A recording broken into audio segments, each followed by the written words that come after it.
హరే శ్రీకృష్ణ.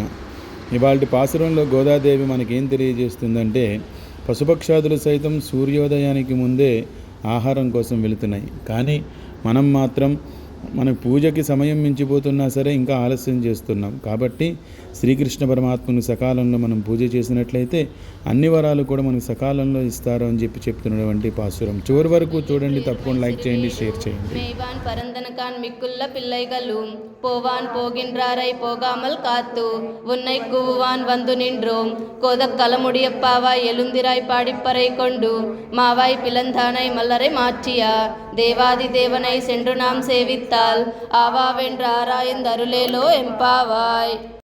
శ్రీకృష్ణ పరమాత్మ యొక్క సన్నిధిలో ప్రతిరోజు కూడా ఈ తిరుప్పావై అనేటువంటి స్తోత్రాన్ని చదవటం వలన, కేవలం వినడం వలనే పరమాత్మని యొక్క అనుగ్రహం కలుగుతుంది. అంతేకాకుండా ఈ వ్రతంలో ఉన్నటువంటి ప్రసాదానికి కూడా విశేషమైన ఫలితం ఉంటుంది.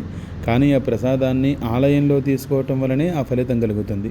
కాబట్టి ప్రతి ఒక్కరు కూడా ప్రతిరోజు జరిగే పూజా కార్యక్రమంలో పాల్గొనండి. ప్రత్యక్షంగా స్వామివారి ప్రసాదాన్ని స్వీకరించి శ్రీకృష్ణ పరమాత్మ యొక్క అనుగ్రహాన్ని పొందండి. హరే శ్రీకృష్ణ.